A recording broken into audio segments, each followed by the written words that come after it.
Oke deh semuanya, kita mulai live malam hari ini. Nama saya Ellen May, saya di Pasar Saham dari tahun 2007 dan saya mengedukasi dari tahun 2011. Lagi rame tidak hanya soal emas yang naik terus, tapi juga saham Big Banks akhirnya hari ini hijau. Kira-kira hijaunya bakalan hijau beneran, hijau kuat beneran, atau hijau malu-malu doang ya? Jadi hijaunya cuma sementara doang atau bisa berkelanjutan. Langsung aja kita bahas di live malam hari ini tanggal 20 Oktober. Nah, malam hari ini kita nggak cuma akan bahas tentang saham-saham Big Banks, tapi kita juga akan bahas tentang Trump yang bilang tarif ke China 100% tidak berkelanjutan atau tidak dilanjutkan. Terus kemudian kita mau bahas beberapa hal makro dari China dan kita mau bahas saham BCA, kinerjanya bagaimana. Udah 1.500 yang nonton di Igoy dan di YT di TokTok udah rame juga. Langsung aja kita mulai live malam hari ini. Yang di TokTok yang di YT langsung ke Igoy, aku tuh lihat chatnya ya, senang sekali bisa ketemu kalian. Oke, teman-teman semuanya, ini chart IHSG per hari ini. Ini ada candle bullish harami. Artinya dia tanda bullish tuh tanda naik, kalau harami tuh hamil, kayak perut orang hamil gitu. Meskipun sebenarnya dia trennya lagi masih tren sideways, ketahan di support 7.900-an di sini. Nah, terus teman-teman semuanya, hari ini pendorongnya bukan saham Konglo, bukan saham PP, bukan saham Bakri, bukan sahamnya Om Boy atau Papa Boy, Papa Hapsoro, tapi saham-saham perbankan gede seperti contohnya BCA, BRI, BMRI, dan kawan-kawan gitu.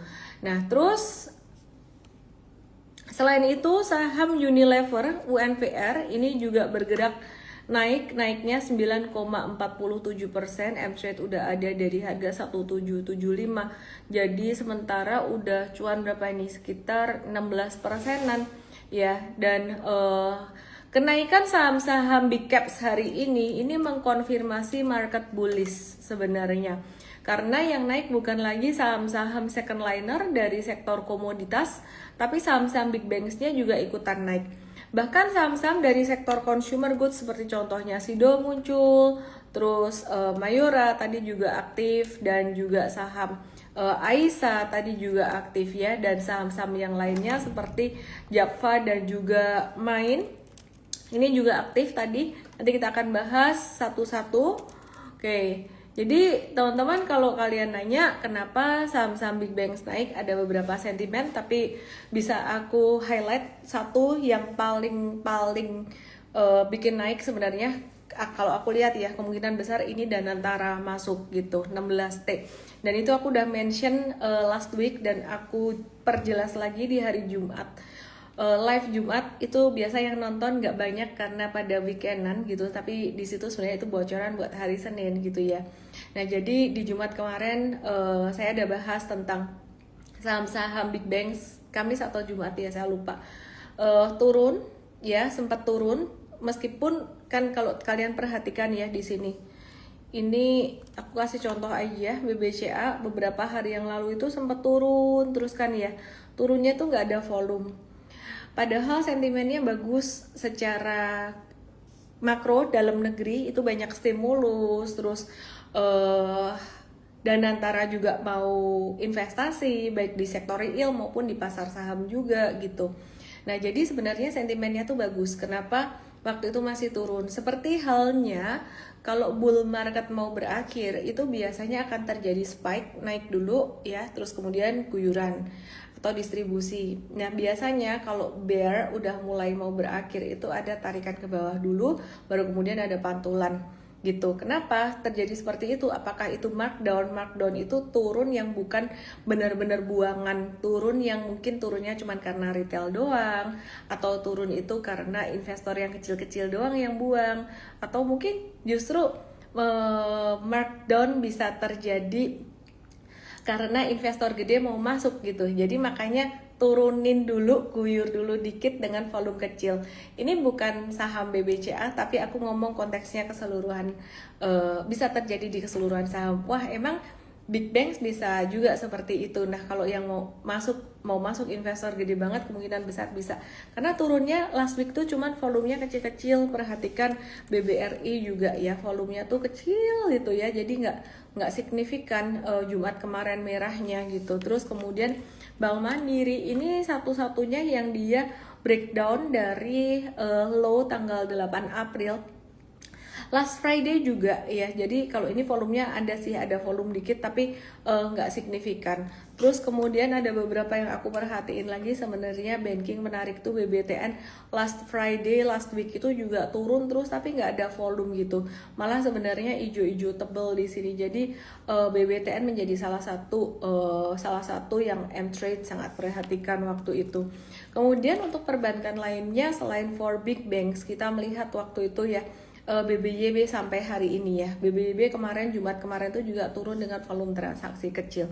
Padahal apa yang dilakukan oleh Menteri Keuangan kita Pak Purbaya beberapa waktu terakhir seperti mengguyur 200T ke Himbara, terus kemudian ditambah lagi dan antara yang mau invest 165T terus 16T ke pasar capital market Indonesia tuh bukan cuman pasar saham mungkin ya, cuman tidak diperjelas masuknya kemana gitu.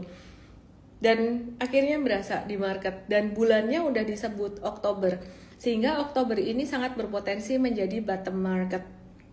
Plus last Friday atau last Thursday, aku lupa hari apa, aku ada jelasin tentang window dressing. Aku lupa jelasinnya di live atau di morning briefing, pokoknya aku ada jelasin tentang window dressing. Jadi window dressing itu kenaikan pasar saham di akhir tahun di bulan November dan Desember itu potensi terjadi jika Agustus September turun.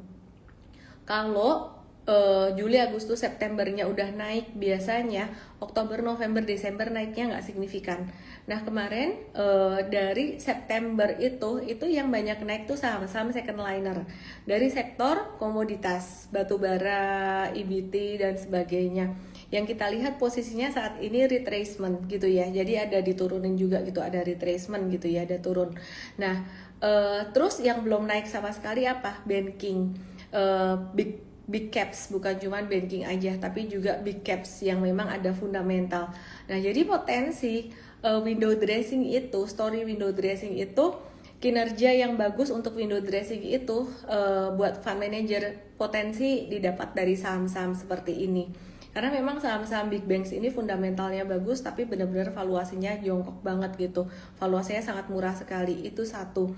Yang kedua, aku juga mencermati, M-Trade mencermati tidak hanya saham banking, tapi kita ngelihat saham-saham yang sensitif dengan suku bunga, yaitu saham dari sektor properti.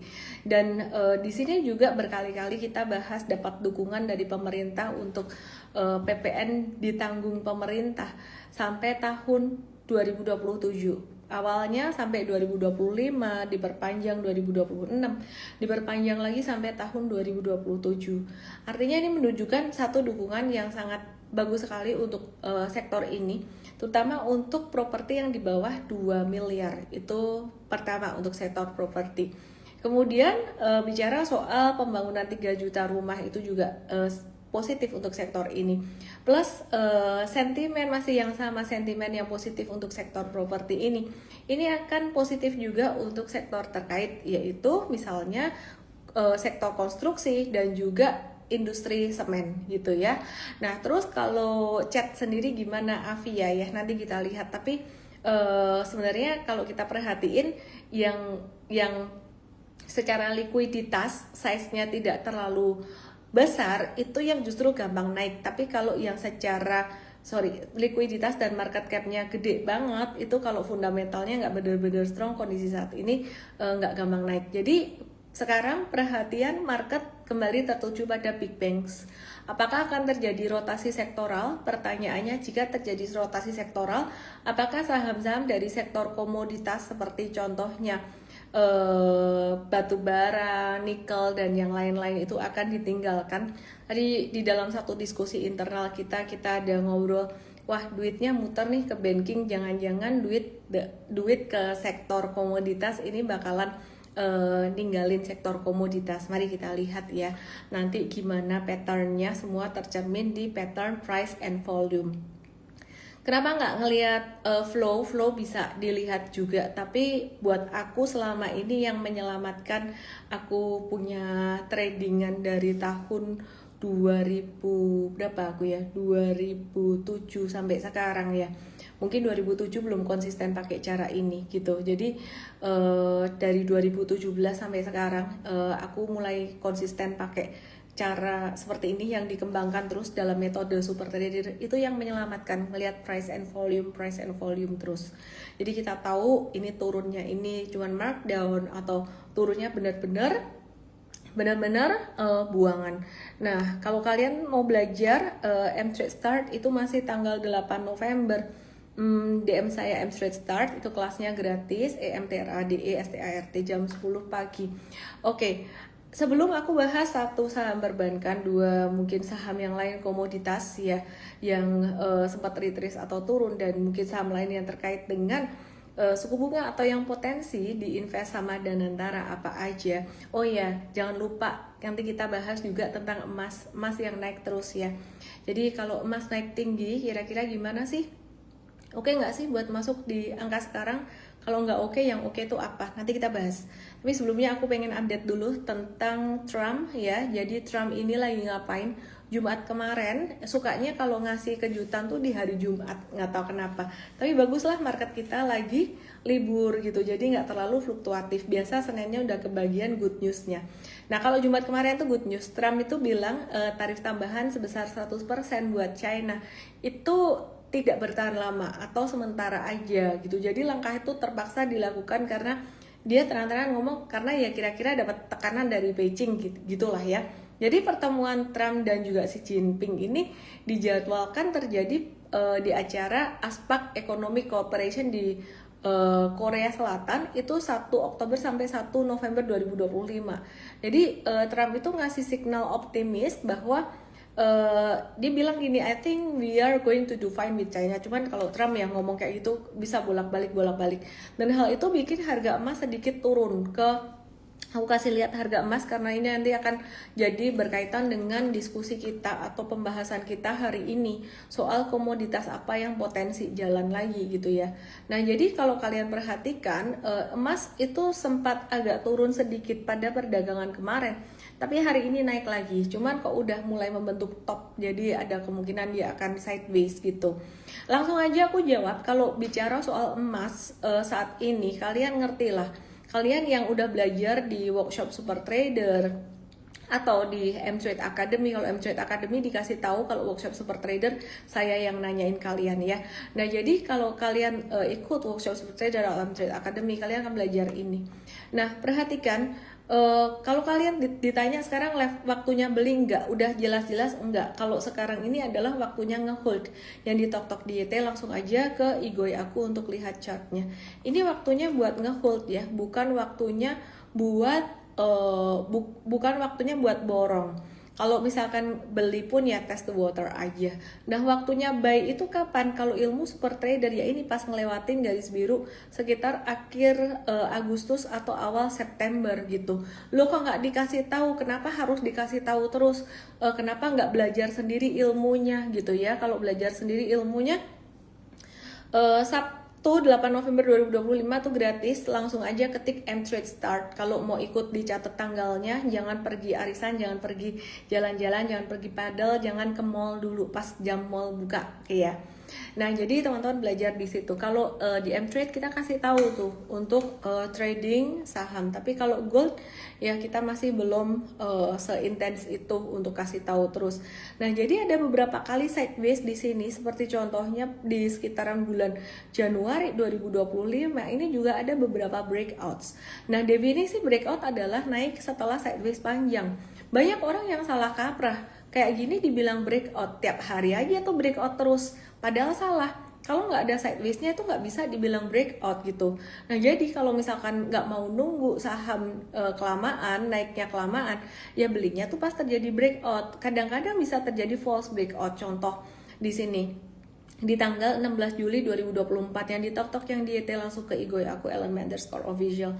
ini false breakout, ini false breakout lagi. Tapi kalau kalian beli emas, apalagi jika kalian membeli emasnya secara fisik, bukan secara ini ya, bukan secara trading futures ya, ini ya beda-beda dikit, false breakout dikit, ini bukan jadi alasan untuk kalian tek-tok. Jadi view-nya kalau kalian mau beli emas itu sebenarnya lebih ke long term investing. Strateginya mau beli pas breakout boleh, dan hold, atau beli dengan cara DCA atau dollar cost averaging. Apa artinya dollar cost averaging? Dollar cost averaging itu beli secara konsisten dengan waktu yang sama. Misalkan kamu belinya tiap bulan atau tiap 3 bulan atau tiap tahun. Intinya waktunya sama, dijadwalin sama dengan nominal yang sama. Jadi kalau misalkan kamu punya duit dingin tiap bulan 10 juta, bisa nabung 10 juta gitu ya, dingin. Nah, kamu beliin. Nah, tuh nominalnya sama. Ini strategi yang sama yang bisa digunakan untuk investasi pada saham-saham dividen tinggi gitu ya. Atau pada saham yang valuasi murah dan fundamental bagus, contohnya kayak perbankan. By the way, aku mau kasih bocoran dikit. Kemarin itu dividen perbankan untuk BBRI dan kawan-kawan kan kemarin sempat tahun 2025 udah pernah bagi dividen ya. Itu sekitar yieldnya 8%. Yield itu dividen per lembar saham dibandingkan dengan harga saham. Itu sekitaran 8%-an. Ya, nah ke depan ya, kalau berdasarkan proyeksi kami hitung-hitung secara internal, dengan harga semurah ini itu ya bisa meleset ya, karena kan kita nggak bisa nebak perusahaan itu segenerous apa, mereka benar-benar segenerous apa bagi dividen ya kan. Kalau BCA kurang lebih kemungkinan sekitaran 3-4%-an ya, jadi dividen final dan interim. Terus kemudian BRI yieldnya dari harga sekarang kemungkinan sekitaran 10%-an. Jadi BMRI dan BNI kurang lebih di angka yang sama yieldnya. Tahu definisi yield, dividen per lembar saham dibandingkan dengan harga saham ya saat ini gitu. Nah, jadi aku disclaimer juga karena aku nggak tahu ya perusahaan benar-benar mau segenerous itu atau enggak, tapi kita pakai angka proyeksi ya dari dividen tahun lalu ya, rumus penghitungan dividen tahun lalu dan juga proyeksi laba di tahun 2025 ini gitu. Nah, terus intinya aku singkat lagi, untuk emas saat ini sebenarnya udah ketinggian, udah tinggal ngehold aja, atau kalau beli itu pakai cara DCA, bukan untuk beli borong. Jadi kecenderungan semua orang kecenderungannya selalu gitu, beli ngeborong ikut-ikutan FOMO pas udah naik tinggi, baik saham, kripto, emas dan sebagainya ya. Aku nggak bilang emas nggak bisa naik lagi. Sekarang itu kalau pakai ilmu super trader, ilmunya tuh bilang hold gitu loh, bukan borong gitu. Nah, jadi kalau ngelihat tren seperti ini definitely uptrend sampai kapan ya kita nggak tahu. Mungkin turun dikit sampai 4.170-an, habis itu bisa naik lagi ya.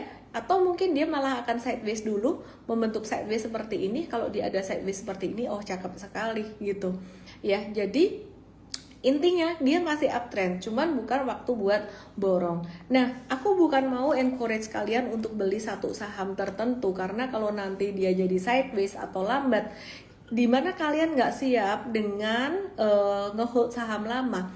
Sebenarnya kalau ngeborong itu ya pas murah. BCA tuh lagi murah banget, standar deviasinya -2 ya. Jadi buat BCA sendiri ini standar deviasinya -2, ini hampir di -1, hampir balik -1 lagi. Dan hari ini BCA tuh rilis laporan keuangan kuartal 3 2025. Ini hasilnya net interest income-nya dia tuh naik 5,2% secara tahunan, laba bersih naik 5,7% secara tahunan, meskipun provision-nya naik 60% secara tahunan, BCA tuh masih berhasil menjaga pertumbuhan laba atau ya profit growth-nya ya, yang didukung dari pendapatan non bunga itu tumbuh 12,4% secara tahunan. Nah, masih bisa 2 digit, masih bisa di atas 9% ya, jadi 12,4%.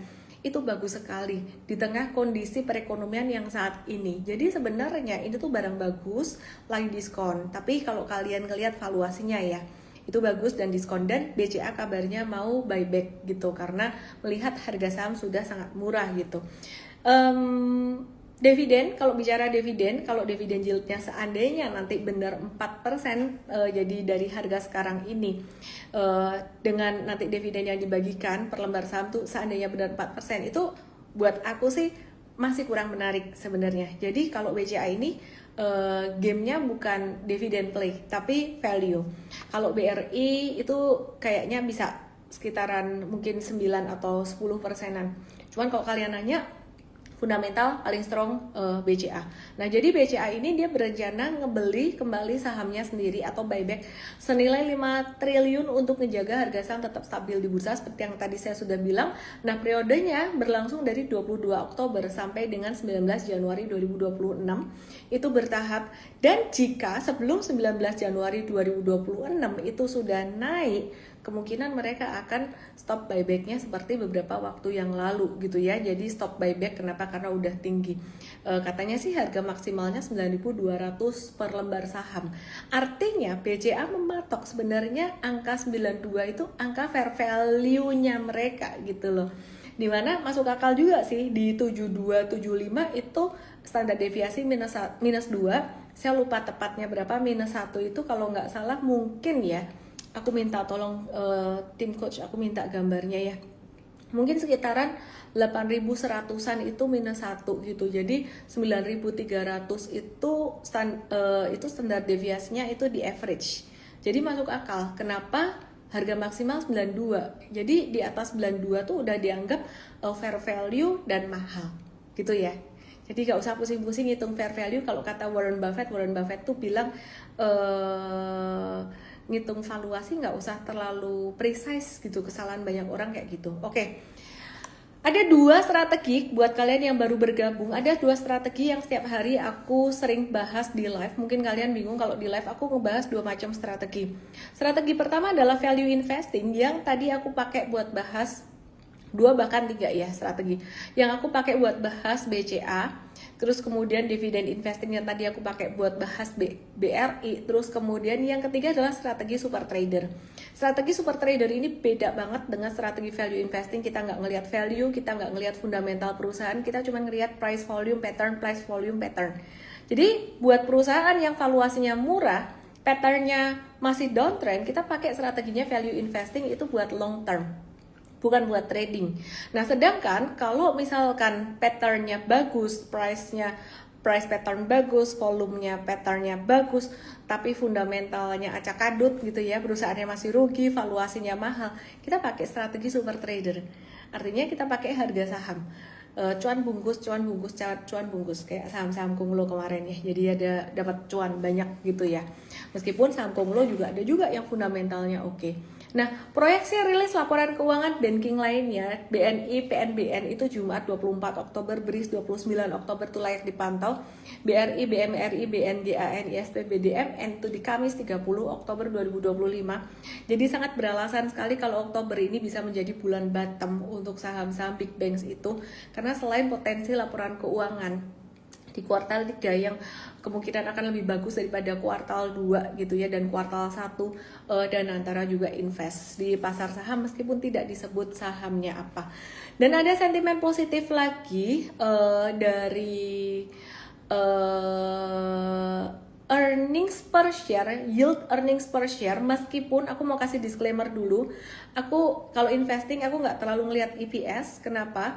Long term investor Warren Buffett juga dia nggak terlalu ngelihat EPS, lebih ngelihat ROI. Trading apalagi aku nggak terlalu ngelihat EPS. Cuman ini menjadi sentimen positif. Kenapa aku tetap bahas? Ini dilihat oleh investor-investor yang lain. Mungkin ada investor gede lain yang melihat gitu ya, meskipun investor yang sangat gede Warren Buffett nggak lihat, tapi mungkin ada investor yang lain yang masih pakai pertumbuhan dari EPS yield gitu. Jadi membandingkan antara yield obligasi bank-bank himbara ya selama 10 tahun, membandingkan yield obligasi pemerintah Indonesia selama 10 tahun dibandingkan dengan EPS yield atau earnings yield-nya atau imbal hasil dari earnings per share laba per lembar sahamnya ya terhadap bank-bank besar Indonesia. Jadi yield obligasi, imbal hasil obligasi 10 tahun dibandingkan dengan EPS yield gitu. Nah, jadi perhatikan ini adalah yang biru. Ini yield obligasi, dan yang kuning, teman-teman yang di TokTok, yang di YT bisa lihat di Igoy. Yang kuning ini yield apa namanya? Dari EPS-nya. Oke, perhatikan yang di TokTok, yang di YT ke Igoy aku, @elemenderscore official, aku akan kasih lihat gambarnya. Oke, perhatikan di sini. Ya, jadi ini yield EPS, ini data mungkin dilihat oleh investor gede. Ini yield obligasi negara 10 tahunan. Nah, dulu kayak nilainya tuh sama, beriringan terus. Nah, tapi earnings per share, per lembar saham, laba bersih per lembar saham ya, ini berpotensi naik gitu. Jadi sekitar 8%-an, terus imbal hasil dari obligasi turun. Nah, mungkin ini juga yang menjadi salah satu katalis menarik investor untuk masuk ke saham perbankan Indonesia. Sebenarnya kalau aku rangkum ya, just karena valuasinya kemurahan gitu aja sih. Investor gede, investor yang waras melihat banking Indonesia sekarang ya kemurahan lah, murah banget lah gitu, terutama BCA udah nggak butuh reason yang lain lagi gitu. Apalagi kalau misalkan Danantara mau masuk, kebangetan lah nggak masuk saham-saham banking yang murah ini. Tapi aku nggak tahu lah ya. Oke, karena mereka nggak ngomong juga. Oke, terus sekarang kita mau ngomong sektor yang lainnya, tapi aku tetap mau kasih disclaimer buat kalian yang tidak siap dengan resiko fluktuasi saham, nggak siap menunggu saham sideways, better jangan beli saham deh, belajar dulu ya. Kenapa? Karena nanti kalau misalkan dikasih tahu, oh BCA lagi murah, lagi bagus, BRI lagi bagus, potensi dividen gede. Padahal kita ngomong dividen itu jangka waktu setahun loh. Dividen tahun buku 2025 kan dibagiinnya kan tahun depan gitu. Udah berharapnya kayak trading aja. Maka aku bilang tadi, kalau kamu mau trading, pilih saham yang kita pakai strategi super trader. Jangan strategi value investing, karena big banks ini value investing. Oke, mari kita lihat sekarang saham-saham yang ada kaitannya. Pilih consumer goods dulu atau mas-masan. Aku kok tertarik saham mas-masan dan komoditi dulu ya. Mood aku membawa aku ke situ karena aku merasa mungkin kalian ada yang galau-galau saham komoditinya, ada yang sideways gitu. Yang di TokTok diet langsung ke Igoy aku @elemenderscore official. Mari kita lihat beberapa saham dari sektor komoditas metals, mas-masan. Langsung aja, yang pertama yang paling populer kan Antam. Padahal sebenarnya Antam tuh emasnya sekitar 80-an% doang. Dia nggak 100% emas gitu. Bentar, guap dulu.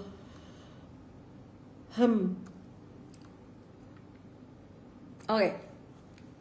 Ya, jadi Antam ini dia lagi sideways.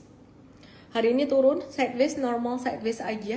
Cuman ke depan tuh Antam masih sangat potensial. Jadi Antam ini kalau teman-teman mau nungguin dia pas turun sepelit di level 31 atau ya nggak tahu kena 2750 atau 28 enggak.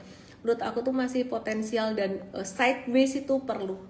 It's beautiful sideways, biarin aja dia sideways dulu. Kalau kamu ada beli di sideways ya sabar. Kalau kamu nggak sabar, atau sabar itu harus dilakukan karena paham. Kenapa alasannya perlu sabar? Karena kalau udah jelek, breakdown volume jelek, volumenya gede, kita nggak perlu sabarin saham itu. Kita cow aja gitu. Jadi mesti kamu belajar di M-Trade. M-Trade malam ini ada kode promo nggak ya? Oke. Kalau ada nanti aku taruh di belakang. Oke ya. Oke, teman-teman, belum tentu ada juga sih. Oke, teman-teman, ini Antam, jadi it's beautiful sideways. Terus kemudian kita mau lihat BRMS. BRMS ini 100% emas, dan per hari ini dia turun ya. M-Trade masih ada, BRMS ya. Jadi yang mau kasih lihat M-Trade ini masih ada, BRMS kita masih nge-hold. Loh kok masih hold? Jangan, kok masih di hold, nanti kalau turun terus gimana? Cuan 70-78%, padahal sebelumnya sudah pernah cuan sampai 107% gitu ya. Jadi kita masih mau kasih kesempatan saham ini untuk sideways gitu. Kalau mau cuan 200%, kalau mau cuan 150%, kita harus tahu ujiannya pas dia ada retracement atau ada ayunan ini, ayunannya tuh normal retracement atau retracementnya ini bukan retracement, ini memang guyuran. Dan sampai per hari ini BRMS masih normal retracement gitu. Wah, duitnya pindah ke banking nih, ya nggak apa-apa, di banking kita juga ada diversifikasi gitu kan ya. Yang penting modal bawah tuh udah menangan dulu. Jadi M-Trade ada modal 565. Saya tidak suruh kamu beli BRMS di angka sekarang ini, meskipun sekarang sudah mulai retrace, tapi M-Trade biasanya nunggu dia ada pantulan atau ada frekuensi aktif dulu. Karena kalau beli pas lagi merah-merah gini, lagi awal sideways, nanti bisa kebawa retracementnya dalam atau sideways-nya lumayan, kita nggak tahu. Oke ya, dia bakalan sideways seberapa. Jadi intinya BRMS ini lagi di awal sideways-nya, and it's beautiful start, beautiful sideways, awal dari beautiful sideways, biarin dulu. Oke ya, terus kita kasih kesempatan dia sideways. Yang udah sideways duluan sih Antam. Jadi kalau main saham itu jangan yang gerusak-gerusu, gubrak-gubrak, sehari harus cuan, sehari harus bungkus cuan.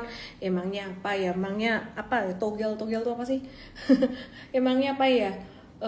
Jadi kalau di saham tuh mesti sabar, mau dapat cuan lebih gede tuh aku nggak minta kamu sabar kayak Warren Buffett yang di BYD sabarnya sampai puluhan tahun.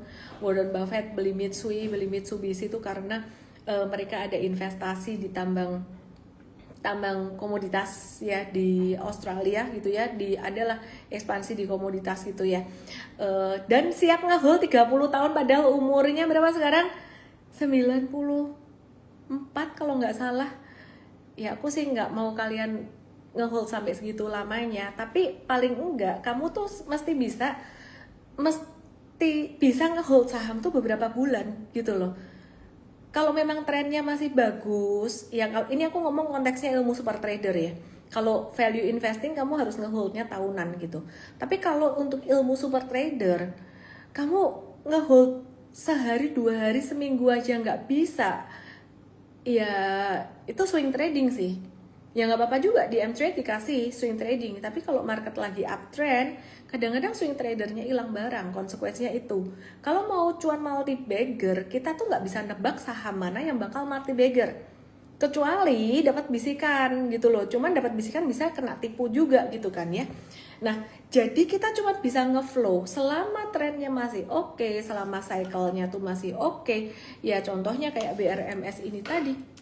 M-Trade masih hold dan mesti tahu ini kira-kira turunnya itu adalah turun yang nggak bagus atau turun bagus, ini masih oke. Oke, sekarang kita ke PESAP gitu ya. Kita ke PESAP, PESAP-nya ini juga 100% emas dan PESAP per hari ini masih normal retracement. Oke, mari kita lihat M-Trade ngapain aja di PESAP. PESAP-nya udah jual, udah profit taking, dan ini hijau, banyak hijaunya, hijau. Ini ada satu aja biru, artinya impas ya, posisi cuan and loss. Dan ini cuan tebal 24%, PESAP ini 38%. Saya mau kasih satu disclaimer dulu teman-teman. Yang cuan tebel, waktu itu PESAP cuan tebel itu belanjaan di Agustus dan September ya. Ya, jadi di Agustus dan September gitu. Nah, jadi untuk setiap season beda-beda. Kalau kamu nanya saham bisa nggak ngasih cuan 100%? Bisa. Tapi tidak setiap season, tidak setiap waktu saham yang sama bisa ngasih kamu cuan segitu. Jadi kalau aku bilang PESAP BRMS ngasih cuan M3 70%-an, bukan berarti BRMS ke depan bakalan bisa segitu, mungkin bisa, mungkin lebih. Nangkep ya? Gitu. Jadi intinya kamu pelajari caranya aja, jangan fanatik sama sahamnya. Nah, bicara soal PESAP sendiri, ini sebenarnya masih menarik sekali, dimana setiap hijau tinggi ini volumenya masih tebal dan turunnya juga masih ada retracement. This is like normal retracement, beautiful retracement. Sampai kapan dia beautiful retracement? Saya nggak bisa ngomong dia beautiful retracement sampai angka berapa. Yang jelas beautiful retracement itu tidak akan di bawah 520. Kalau di bawah 520 itu udah nggak beautiful lagi. Beautiful retracement ditandai dengan ketika dia turun dia retrace, semakin dia turun volumenya semakin turun juga, semakin dia naik volumenya ikutan naik. This is beautiful retracement. Nah itu PSAP 100% ada emas, Archie kemudian Archie juga ada 100% emas, M-Trade juga ada trade Archie beberapa kali. Dan ya, sama seperti PSAP Archie ini banyak ngasih cuan juga buat M-Trade. Ada 16%, 23%. Disclaimer, bukan berarti saham yang sama akan memberikan return yang sama ke depan. Bisa jadi lebih sedikit, bisa jadi jauh lebih banyak ya. Cuman kalau kita melihat posisinya Archie saat ini butuh ada sideways atau ada retracement dulu. Kalau bisa sampai ke 1-2 itu akan lebih bagus. Kesimpulannya yang menarik sekarang Antam karena dia lagi sideways. Loh kok jadi trade sideways? Katanya trade breakout gitu. Breakout retracement sideways. Nah, maksudnya gini, bukan berarti kita suka trade di sideways, tapi sideways itu bagus untuk mengawali breakout yang berikutnya. Paham filosofinya? Kalau nggak paham, belajar di M-Trade Start gratis ya, gratisannya di Sabtu 8 November jam 10 pagi DM saya M-Trade Start, EMTRADESTART. Yuk mari kita lihat untuk saham mas-masan yang lainnya. Aku kok bosan ngebahas emas ya. Aku mau ngebahas saham yang lainnya deh. Saham yang terkait dengan komoditas nikel. Apa kabarnya Inco? Setelah naik signifikan dari 8 April kemarin ya, adalah 3 digit. Inco kembali mulai sideways dan ini bagus banget. Sidewaysnya beberapa kali dia ketahan di 4160 dan ini menjadi support yang baru buat Inco. Biarin dia sideways dulu, wait and see dulu. NCKL gimana? Ini termasuk salah satu tambang nikel yang termasuk salah satu yang besar juga di Indonesia. Ini naik terus tapi volumenya ya seperti ini. Kalau aku lihat kalau mau beli ini tunggu di retracement sekitaran 1090-an. Ya, jadi kalau ada retracement ke area tersebut itu akan lebih bagus. Nah, komoditas yang lain itu juga potensial, bukan cuman komoditas emas aja. Karena kalau emas udah naik tinggi, komoditas yang lain juga bakalan berpotensi menyusul. Dan komoditas bukan cuman metals aja. Komoditas termasuk salah satunya adalah batu bara. Terkait dengan Danantara invest di pasar saham Indonesia atau Capital Market Indonesia 16T. Saya kok merasa terlalu sayang melewatkan saham-saham berfundamental bagus dan sering bagi dividen tinggi. Kalau tadi sudah dibahas saham-saham big banks, apakah ke depan, ini pertanyaan ya, bukan pernyataan atau ajakan. Sekali lagi saya nggak tanggung resikonya kalau misalkan Anda beli terus kemudian sideways atau harus menunggu. Karena spekulatif banget, ini trennya tren turun. Ini ilmu super trader definitely ini nggak masuk. Ilmu super trader itu beli breakout, sideways breakout kayak gitu. Tapi kalau kayak gini, ini berarti ilmunya ini mungkin pakai ilmu value investing.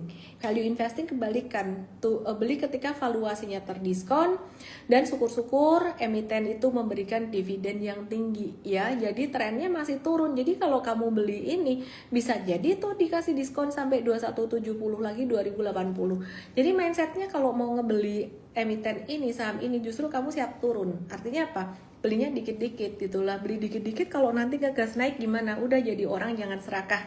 Ya, jadi yang paling penting di market nomor 1 pokoknya kamu aman dulu. Paling penting adalah aman dulu gitu. Jadi PTBA mindsetnya kayak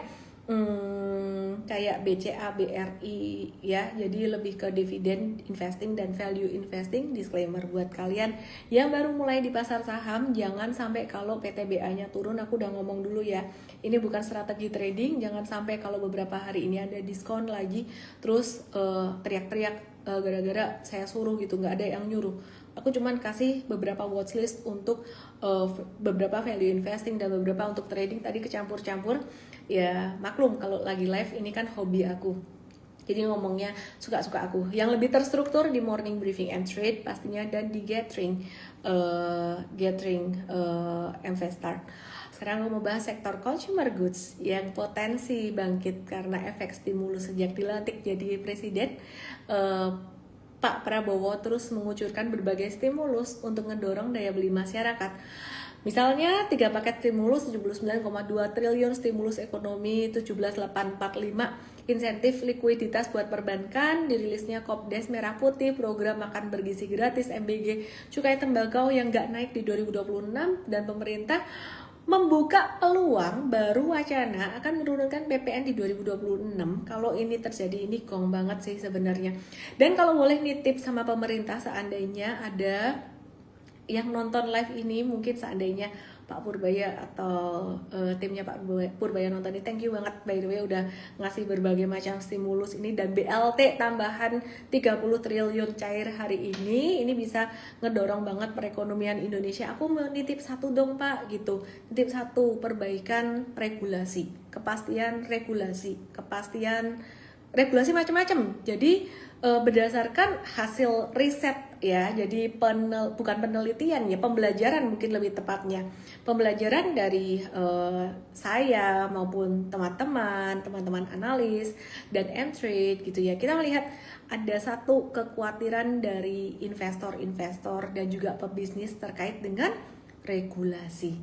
Regulasi itu kepastian hukum macam-macam, dan salah satunya adalah perpajakan. Banyak sekali dari pebisnis ini, mereka yang takut berkembang, katanya takut nih kalau udah katanya loh ya, saya juga nggak tahu benar atau enggaknya, udah bayar pajak bener-bener karena target penerimaan pajak tinggi, mungkin dari menteri terdahulu juga targetnya tinggi, meskipun saat ini oleh Pak Purbaya target naik tapi tidak terlalu tinggi seperti kenaikan yang sebelumnya gitu ya, yang direncanakan oleh Menteri Keuangan terdahulu gitu.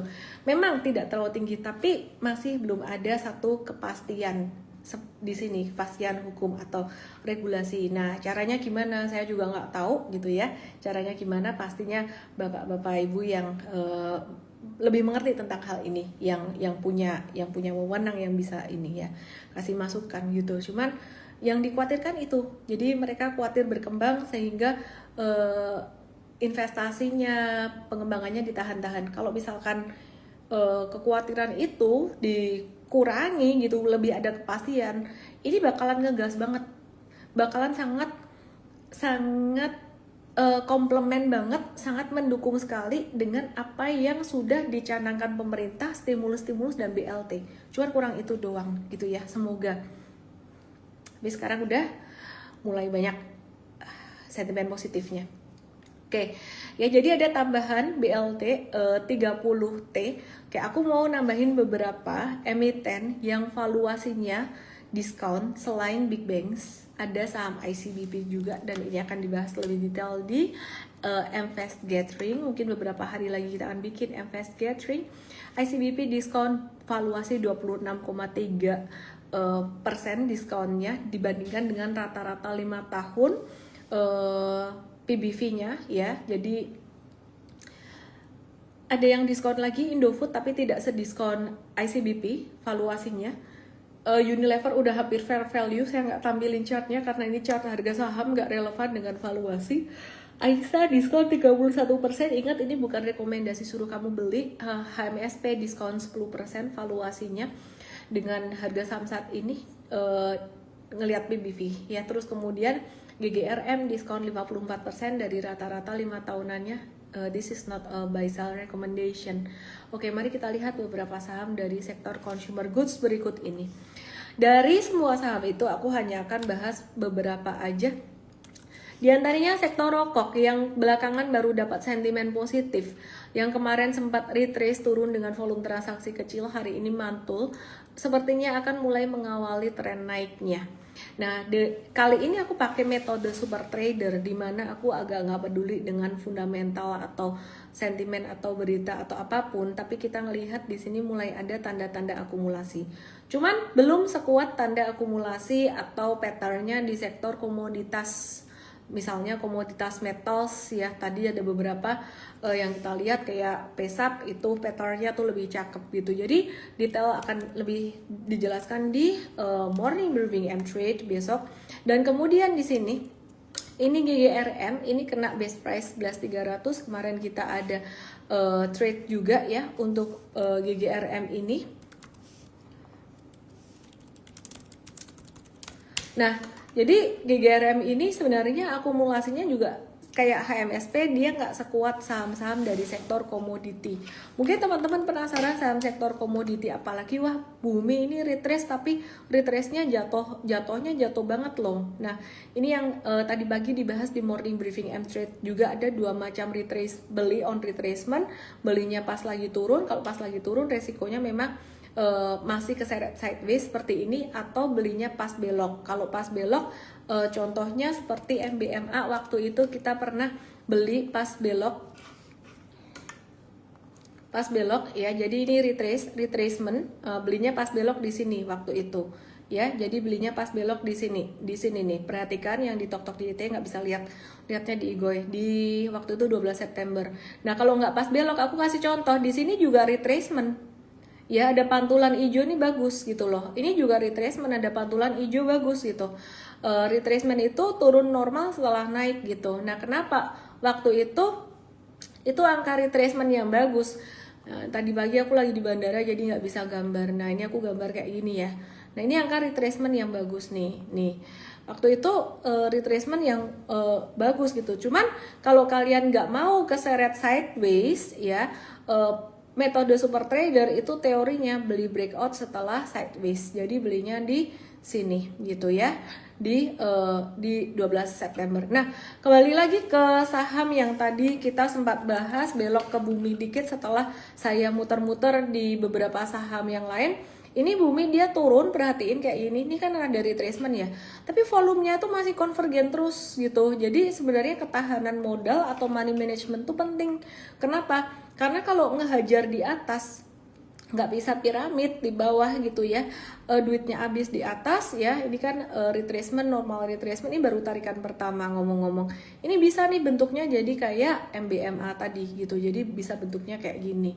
Cuman kan dia ditarik seberapa masih kita belum tahu. Nah contoh lagi yang ada retracement, yang retracementnya tuh lumayan dalam dan kejam banget itu SSIA, tapi patternnya tuh sebenarnya masih akumulasi cakep.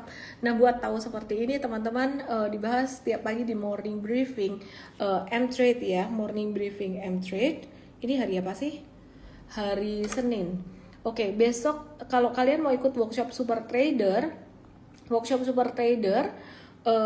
di tanggal berapa ya? April 2026 ke supertrader.id. Aku cekin tanggalnya sekalian. April 18 sampai 19 April 2026. Ini 90% full. Nah, ini ada meterannya, aku malah nggak tahu, baru lihat ini 90% full. Jadi malam hari ini terakhir early bird 2 dan besok normal price. Besok normal investment ya, gitu. Jadi normalnya berapa, tanya aja sama tim kita gitu. Kodenya DM aku aja di IGOI, kodenya WST. Atau kamu kalau mau ke web supertrader.id boleh juga kamu tap tombol daftar early bird 2 atau just DM aku WST. Oke, terus aku akan bahas saham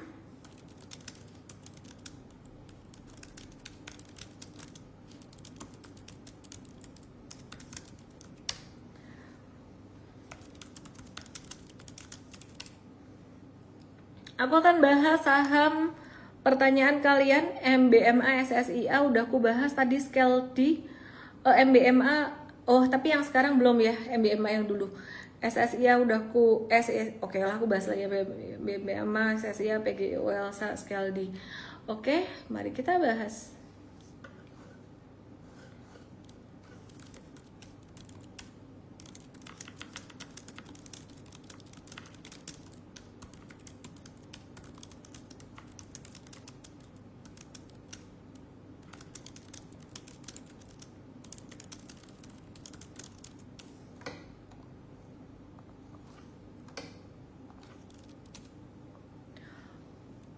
Mari kita bahas MBMA. MBMA saat ini gimana? Masih normal retracement loh. Kok bisa sih normal retracement terus volumenya kecil? Ya kalau mau stop loss dulu juga nggak apa-apa, muter di saham lain. Kalau mau nge-hold, yang penting belinya nggak all in ya. Terus SSIA juga sama, ini mainnya panjang. Ya jadi SSIA ini juga sama, balik lagi ke base price-nya dan volumenya cakep.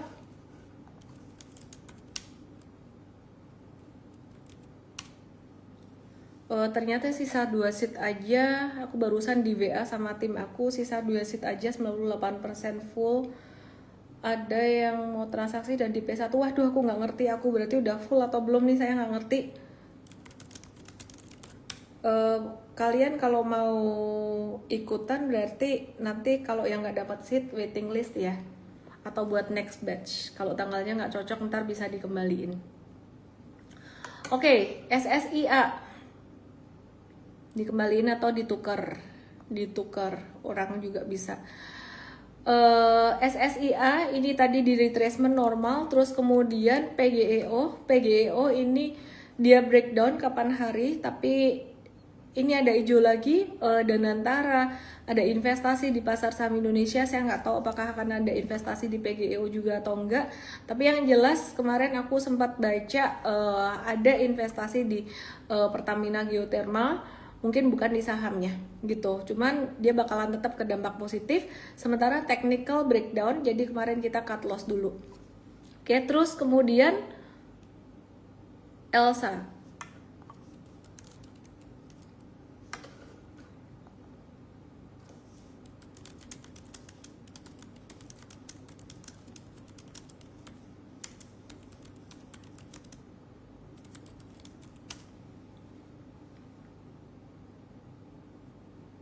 Bentar ya, ini Elsa US.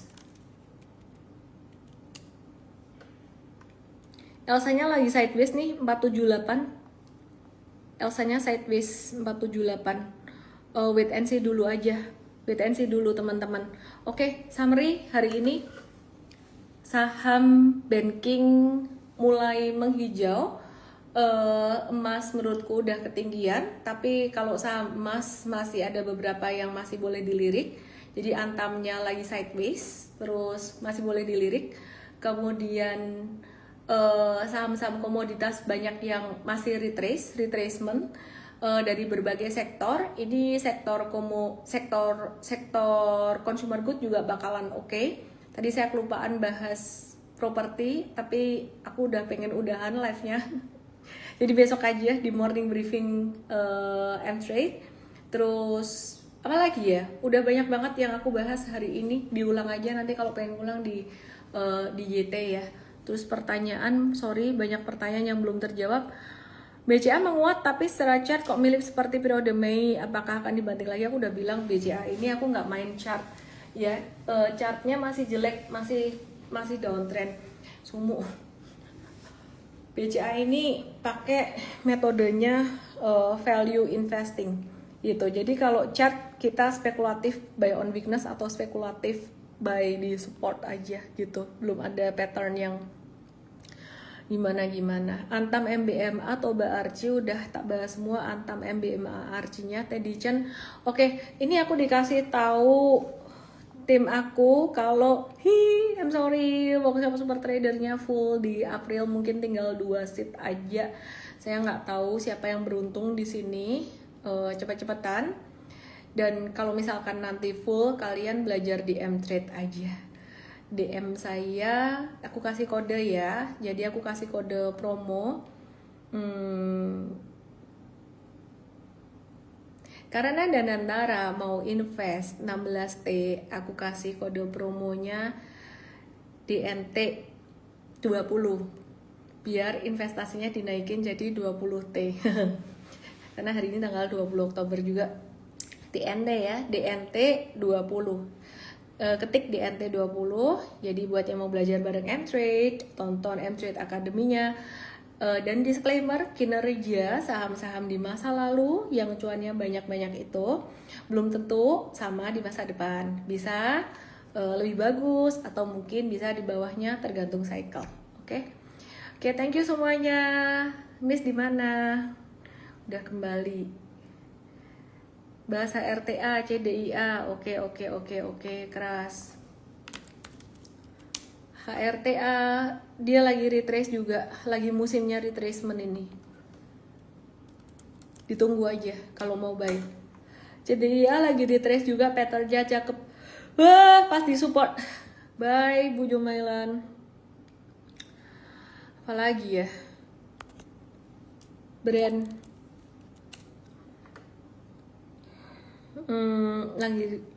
lagi sideways. Kok nggak retrace ngomongnya? Beda patternnya beda.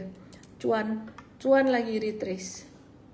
Nice, buat jangka pendek kita bisa watch. Cuan kita bisa watch. Kemarin nggak sempat ngobrol-ngobrol sih. Halo Davin, sini.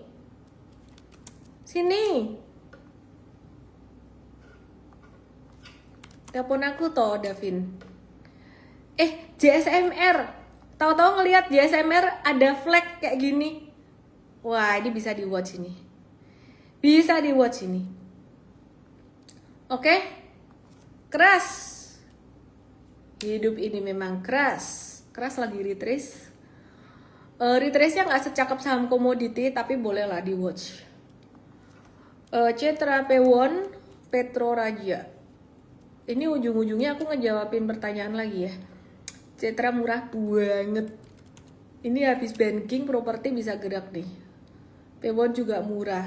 Both technical and value. Disclaimer loh. Murah tuh bukan berarti cepat naiknya. Kalau kamu mau cari yang cepat naik tuh saham breakout. Viewernya habis turun naik lagi. Dikira aku udah kelar. Ternyata ngejawabin lagi. PTBA udah aku bahas tadi. BSDE kita ada nitip sendal sih lah, soalnya murah banget, terus disupport banget. Pokoknya properti itu lagi murah banget, technical fundamental. WIRG kelamaan sideways-nya, tinggalin dulu deh. BWPT ya Miss cantik deh halah. CPO kita masih tetap akan watch, cuman BWPT kayak kurang liquidity-nya. Kalau bisa turun 134 lebih aman. Ngantuk. Wes bola. BTN oke, bagus, gak usah dipusingin. BTN volume cakep. Volume cakep, story cakep. Kalian tuh gemes gak sih tiap hari nanya terus gini kan ya? Belajar sendiri biar kalian, kalau aku gak jawab pertanyaan kalian tuh kalian tenang gitu loh. Raja beautiful retracement.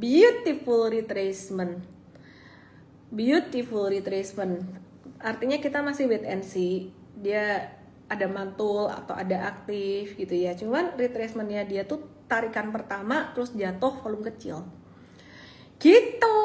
Udah, see you tomorrow di morning briefing M-Trade. Kalau kalian masuk M-Trade, please banget tontonin akademinya. Jangan cuma nyontek trading ideasnya karena kamu rugi banget. Kamu diajarin M-Trade Academy itu SOP-nya. Kita tuh satu tim.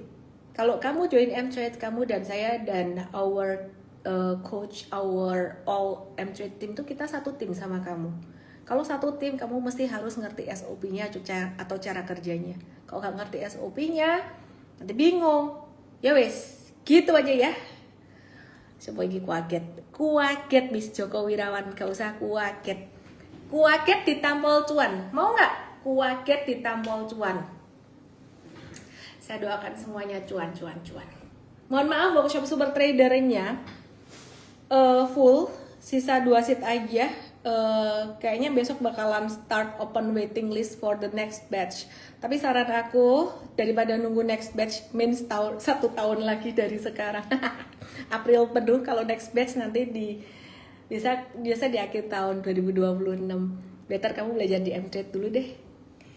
Kayak jangan buka waitlist dulu gak sih? Kelamaan. Udah gitu aja ya. Thank you. Sudah, kamu tidur di tampol cuan. Kamu tidur dengan bertaburkan cuan. Tidur. Dadah. Udah, gak usah mikir saham. Saham bankingmu nyangkut itu. Nanti bentar lagi naik. Cuan. Tidur aja ya. Bye. Pesap udah tak bahas. Joko Melin. Dah, Joko Wirawan. Ikut M-Trade. Udah tak kasih kode promo tadi DNT 20. Kenapa DNT 20? Berharap Danantara masuk 20T bukan 16T. DNT 20 ya. Jadi karena workshopnya udah tinggal 2 seat doang atau kayaknya udah hampir full. Jadi ya kamu belajar di M-Trade aja. Udah.